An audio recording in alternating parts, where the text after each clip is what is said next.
No అని వీళ్ళు అంటున్నారు.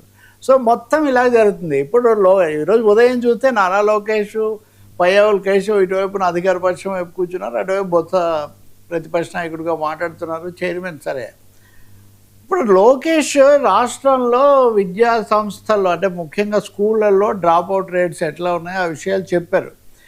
బేసిక్గా చెప్పాలంటే 2024-25లో కూడా తగ్గింది, 25-26లో కూడా కొద్దిగా తగ్గుదల తగ్గింది, ఇంకా పట్టాలు ఎక్కలేదు, తగిన జాగ్రత్త తీసుకోలేదని. అంటే వేరే విషయాల మీద చెప్తున్నారు. కానీ డిఎస్సికి సంబంధించి అసెంబ్లీలో ప్రకటన చేశారు. ఆయన నిన్న అసెంబ్లీలో ప్రకటన చేసి మేము చెప్పడానికి సిద్ధంగా ఉన్నామన్నారు. చంద్రబాబు నాయుడు గారు కూడా నిన్న మాట్లాడుతూ చాలా సీరియస్గా అంత వేషాలు వేస్తే కుదరదు, కావాలని రాష్ట్రాన్ని తప్పుదోవ పట్టిస్తున్నారు, అది ఇదని ఆయన కూడా వేరే సందర్భం తీసుకొని దీని గురించి చెప్పారు. గతంలో కూడా చెప్పారు. మీరు అక్కడ చెప్తున్నారు, ఇక్కడ ఎందుకు చెప్పరు? ఇది బొత్స సత్యనారాయణ ప్రశ్న. మీరు అక్కడ ఎందుకు రారు అనేది వీళ్ళ ప్రశ్న. ఇంక తేలదు వాళ్ళ రాజకీయ రహస్యాలు. వాళ్ళ రాజకీయ రహస్యం ఏంటంటే అధికార పక్షానికి శాసనసభ, ఇక్కడ శాసన మండలిలో వీళ్ళకి ఆధిక్యత ఉంది కాబట్టి వీళ్ళు దీన్ని రఫ్ ఆడిస్తున్నారు. సో వీటన్నిటి మధ్యలో మీరు అన్నట్టుగా గొడ్డలిపోటు వర్సెస్ వెన్నుపోటు, ఇది ఊరికే ఊతపదం కాదు వర్మ గారు. ఈ విషయం మన వీక్షకుల కోసం రికార్డ్ చేస్తున్నాను నేను. వాళ్లను బలపరిచే మీడియాల్లో కూడా ఆ పేర్లే వాడుతున్నారు. ఒకవేళ వైసీపీ టీడీపీ అని వాడినా కానీ వెన్నుపోటు, గొడ్డలి ఇవి వాడకుండా అసలు వదిలిపెట్టట్లే. నిజంగా ఆంధ్రప్రదేశ్ రాజకీయాలు ఎక్కడికి వచ్చాయంటే ఈ ఒకరినొకరు అనుకొని ఒక తీవ్రం అయిపోయి ఇంకా గొడ్డళ్ళు, వెన్నుపోట్లు అంటే కత్తులు వీటి దగ్గరికి వచ్చిన పరిస్థితి. ఒక విషయం చెప్పాలనిపిస్తుంది. నిన్న మద్రాస్ చెన్నై శాసనసభలో ముఖ్యమంత్రి విజయ్ సారీ చెప్పారు. సారీ ఎందుకు చెప్పారు అంటే ఏదో నిధుల కేటాయింపు ఈ విషయాలకు సంబంధించి మాట్లాడుతూ కరుణానిధి పేరు వట్టి కరుణానిధి అన్నారు. తంజావూరు ఏదో ఆయన ప్రాతినిధ్యం వహించిన నియోజకవర్గానికి ఇన్ని నిధులు కేటాయించాము, కరుణానిధి నియోజకవర్గానికి ఇన్ని కేటాయించామని మంత్రి అన్నారు. అందరు గగ్గోలు.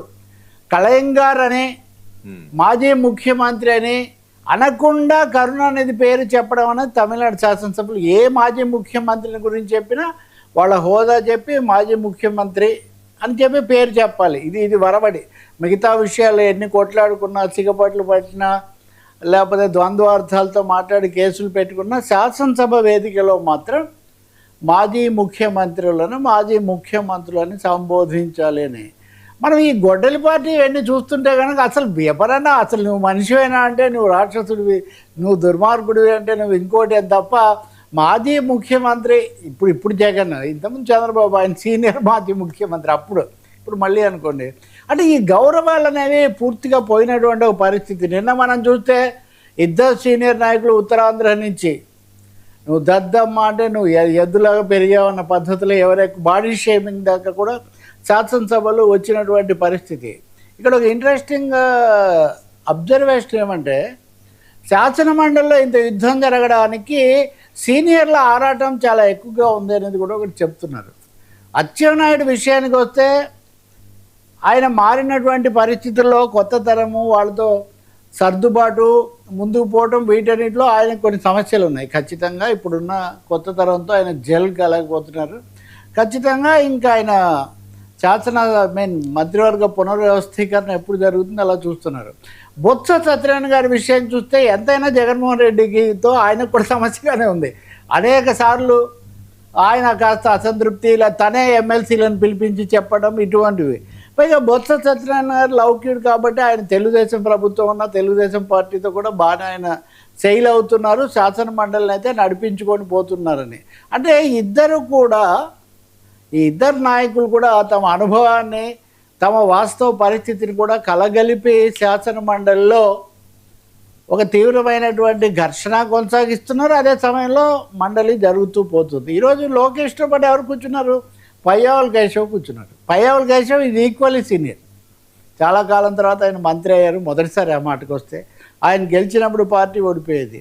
ఇప్పుడు ఆయన కూడా సీనియర్గా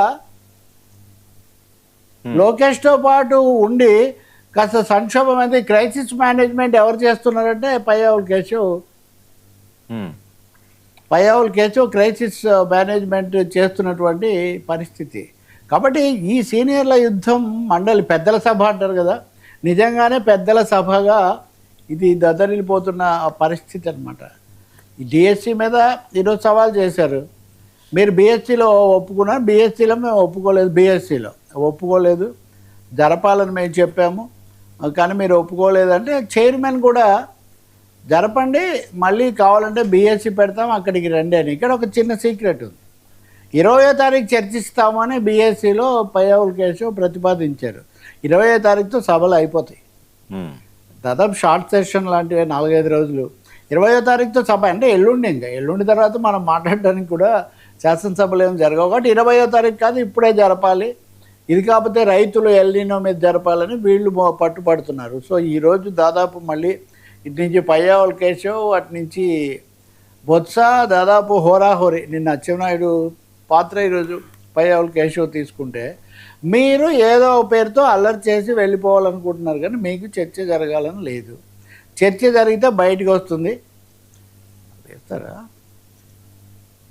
చర్చ జరిగితే బయటకు వస్తుంది. మీ హయాంలో జరిగిన ఏపీపీఎస్సీ పరీక్షల్లో ఘోరాలు జరిగాయి. అసలు ఆ పేపర్లు దిద్దడమే చాలా అడ్డగోలుగా దిద్దారు. దీనికోసం వేసిన సిట్ నివేదిక కూడా వచ్చింది. అవే వాళ్ళని అరెస్ట్ కూడా చేశారు కదా ఈ ప్రభుత్వం రాగానే. ఆ నివేదిక పూర్తి పాఠం ఇప్పుడు వచ్చింది, ఫుల్ టెక్స్ట్.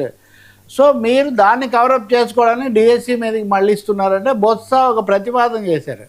మేము ఏపీపీఎస్సీ మీద కూడా చర్చిస్తాం, మీరు డిఎస్సి మీద చర్చించండి, ఎంతసేపు అయినా చర్చిస్తాం. ఇవేం జరగవు, సవాళ్ళు విసురుకోవటం తప్ప వీళ్ళు ఏం చేసేటటువంటిది లేదు. ఇంక ఈ సభలు ఇలా ఖాతాలో రాసుకోవడం అనేది సిద్ధం అయిపోయింది. ఇంకా కాకపోతే వేరే ఎజెండా ఉంది ప్రభుత్వానికి సంబంధించి, స్థానిక ఎన్నికలకు సంబంధించిన అంశాలు, ఇంకా అమరావతికి సంబంధించిన కేటాయింపులు ఇవి ఉన్నాయి. కాబట్టి legislative agenda of the government శాసనసభలో జరుగుతుంది. వాటిని లాంఛనంగా శాసన మండలి పంపించడం, ఇక్కడ రాటిఫై చేయాల్సిన వాటిని రాటిఫై చేయించుకోవడం జరుగుతుంది. కానీ డిఎస్సి మీద కౌన్సిల్లో చర్చ జరపాలని ప్రభుత్వమే భావిస్తే ఇప్పటిదాకా జరపకుండా ఉండరు. ఇంకా మిగిలిన 1-2 రోజుల్లో జరిపేది ఉండదు. పైగా లోకేష్ ఇక్కడ వచ్చి ఉన్నప్పుడు కూడా ఆయన దాని మీద లేదంటే దాన్ని ముగిద్దాము, వీళ్ళు కావాలని దీని మీద రభస చేయదలుచుకున్నారు అని చెప్పడం వాళ్ళ ఉద్దేశంలాగా ఉంది. వైసీపీ అధినేత జగన్మోహన్ రెడ్డి కూడా ఒక ట్వీట్ పెట్టారు. నేను టీచర్ల మీద ఇంత కక్ష ఎందుకు మీకు? టీచర్లను మీరు వాళ్ళకి ఏదంటే అదేసి ఇబ్బందులు పెడుతున్నారు. మూడవది టెట్ రాయమంటున్నారు. ఈ 15 ఏళ్ళు 16 ఏళ్ళు సర్వీస్ ఉన్న టీచర్లు టెట్ పరీక్ష రాసి మళ్ళీ కొత్తగా ప్రూవ్ చేసుకోవాల్సిందే ఉంది. కాబట్టి టీచర్లను మీరు అనేక విధంగా కఠిన పరీక్షలకు లేదా శిక్షలకు గురి చేస్తున్నారని జగన్ ఒక భారీ ట్వీట్ పెట్టాడు. ఇంకొకటి ఏమో ప్రతిదీ ఒకరినొకరు అనుకోవటం అలవాటైపోయింది కదా. నిన్న చంద్రబాబు నాయుడు